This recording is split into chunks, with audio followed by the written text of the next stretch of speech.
Est-ce que des fois vous connaissez la signification d'un mot, mais dès que votre interlocuteur anglophone utilise ce mot dans une phrase, vous êtes complètement perdu? Eh bien, c'est certainement parce que ce mot a plusieurs significations. Et c'est la raison de la leçon d'aujourd'hui. Aujourd'hui, nous allons voir les différentes significations du verbe to get. Ce n'est pas du tout évident. Alors, comment dit-on que veut dire quelque chose en anglais? Ce n'est pas what means cette chose, ce n'est pas what cette chose means, c'est plutôt what does cette chose mean sans le S à la fin. J'entends très souvent cette erreur de la part des francophones. Ça, c'est juste une petite parenthèse. Never make this mistake again. All right, everybody?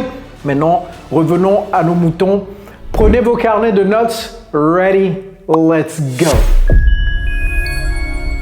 Hello, everybody. It's Coach Joe, your English coach. So, without further ado, let's learn the different meanings of the verb to get. On va commencer par le plus évident, to get. Donc, je vais mettre get au milieu, ok? Je vais faire un petit cercle. Ça, c'est pas un cercle. On va faire un ovale. Ok. Let's put get in the middle. Get in the middle. All right. Here is get. Ok. On peut commencer. All right, the first meaning of get is the most obvious one, is to receive. I'm sure you know this, right? To receive. To receive. Of course, I will give you a sentence. I will give you a sentence with to get in the sense of to receive. I got a letter from my friend yesterday. Et vous voyez comment je prononce les mots, les T là, letter. C'est pas l'état, l'état. I got a letter. Non, on n'est pas à Plaou, on n'est pas à Lagos. C'est I got a letter. Soyez doux avec l'anglais. I got a letter. En passant, lorsque vous faites des phrases au passé simple, conjuguez le verbe au passé simple. J'entends trop souvent les gens parler de yesterday et conjuguent le verbe au présent. I get a letter. Non, c'est I got, le passé simple de get. Donc ici, c'est dans le sens de to receive. OK? I got a letter. I got a letter from a friend. Letter. All right, next. Get can also mean to become. Okay, to become. All right, for example, she got angry when she heard the news. Ah, deux choses ici. La première, on va commencer par la fin. La nouvelle prend toujours S à la fin. J'entends des fois certains étudiants qui viennent de nous joindre dans notre programme d'immersion dire the new, la nouvelle. Non, ce n'est pas correct. New, par contre, c'est nouveau, c'est un adjectif, c'est totalement différent. Ok? Nouveau, c'est new, the new house, la nouvelle maison, par exemple. Mais la nouvelle, en tant qu'information, c'est the news.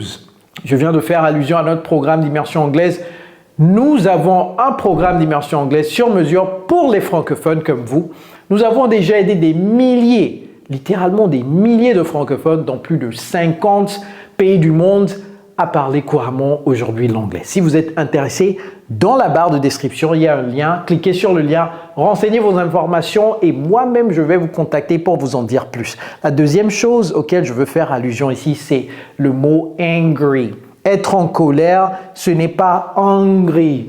Ne dites pas angry. I'm very angry because you are disrespecting me.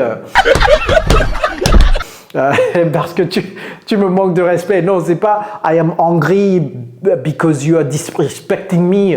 Vous voyez, on n'est pas en France ici. On veut apprendre l'anglais. Oubliez le français.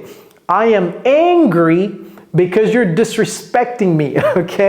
All right? Je ne me moque pas de vous. Je dis tout simplement, si on veut parler l'anglais, il faut parler l'anglais. Il ne faut pas le mélanger avec les prononciations françaises. Angry. Maintenant, si vous avez faim, c'est hungry. Ça, je vais l'effacer tout à l'heure. Hungry, ça, c'est avoir faim. OK? Alright, so, revenons à nos moutons. Il y a l'expression revenons à nos moutons. Ceux qui m'ont dit, oh, c'est seulement, on dit revenons à nos mots-étons là. On dit également revenons à nos moutons, ok? Alors, revenons à nos moutons. She got angry, donc ici, she became angry. Elle est devenue en colère quand elle a entendu la nouvelle, ok? Get can also mean to arrive. To arrive, alright? For instance, we got to the airport just in time for our flight. Nous sommes arrivés à l'aéroport juste à temps pour notre vol. We got to the airport just in time for our flight. Notre vol, apprenez ce mot, ok? C'est j'ai acheté. We got. Et vous voyez la préposition que j'ai utilisée. C'est to. We got to the airport. All right, very good. Now, get can also mean to persuade. To persuade, persuader, okay? Mais en anglais, c'est pas to persuade. To persuade, I'm trying to persuade. No, I'm trying to persuade, okay? To persuade. All right, what sentence can we make here?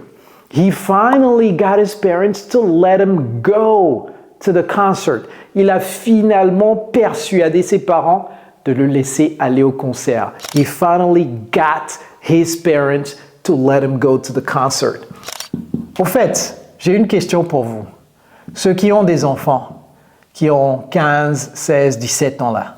Si votre enfant vous demande, hey papa, est-ce que je peux aller au concert de Burna Boy? Est-ce que je peux aller au concert de Davido? Et que c'est une fille. Et qu'elle a 15 ans ou 16 ans. Est-ce que vous allez accepter ou vous allez dire « Ah non, pas possible » ou bien vous allez accepter mais vous allez l'accompagner? Mettez-moi ça en commentaire, je suis curieux, je viens juste de penser à ça. La culture africaine est différente de la culture européenne, de la culture française spécifiquement, de la culture américaine. Mais je suis curieux de savoir, j'ai pas d'opinion là-dessus, ok? Donc ici, to get someone to do something. To get someone to do something. C'est persuader quelqu'un à faire quelque chose. Alright, get can also mean to fetch, ramener quelque chose, ok? To fetch, je vais écrire ça. Je suis sûr et certain que vous ne connaissez pas ce verbe, n'est-ce pas? To fetch. To fetch, c'est aller prendre et ramener la chose. Aller prendre la chose et la ramener. To fetch, ok? Par exemple, peux-tu aller me chercher un verre d'eau? En anglais, on va dire Can you get me a glass of water? Tout simplement. Donc, ne dites pas Can you go and bring me? Can you go bring me? Et d'abord, ne dites pas bring. C'est pas brrr. C'est bring, bring. Soyez doux avec l'anglais. Hein? Bring me, ok? Can you bring me?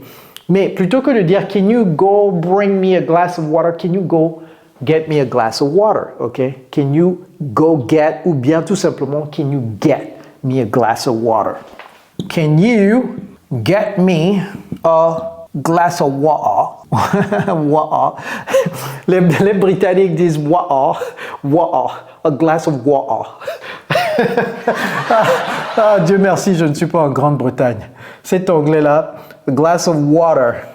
Leur accent est complètement différent. Peut-être que je vais faire un cours sur la différence entre l'accent britannique et l'accent américain. Qu'est-ce que je dois inviter pour faire l'accent britannique? Parce que moi-même, je ne peux pas le faire. Bon, je vais penser à ça. Si vous avez quelqu'un qui parle l'anglais britannique très bien là, il faut me connecter à cette personne. Mettez-moi ça en commentaire et peut-être qu'on va faire ça sur Zoom. Hein? Ou bien si la personne est ici au Maroc, on a déménagé au Maroc, si la personne est au Maroc, elle peut venir ici, on va faire le cours ensemble, ok? Right, donc vous allez contribuer à ça. Si vous connaissez quelqu'un, dites-moi, connectez-moi à cette personne. And then get can also mean to understand, ok? To understand. To understand, c'est comprendre. Understand. C'est pas understand. I understand. Non, l'anglais n'est pas brutal comme ça. Understand. I understand, ok? To understand. Par exemple, je ne comprends pas ce que tu dis. En anglais, I don't get what you're saying, tout simplement, ok? All right, everybody, prenez une capture écran. These are some of the meanings of to get, c'est les plus importants. Peut-être que c'est pas tout, mais ça fait 95%. Vous êtes déjà très bon. Lorsque vous apprenez à utiliser get dans ces 6 différentes manières, vous êtes déjà très bon. Et apprenez ça également. What does quelque chose mean? C'est très important. Ne faites plus jamais cette erreur. Ne dites pas what get means, what means get, etc. Alright everybody. Et si vous avez aimé cette vidéo, c'est sûr que vous allez aimer celle-ci également. Donc cliquez ici et regardez ça juste après celle-ci. Let's go Joe, your English coach. Take care guys.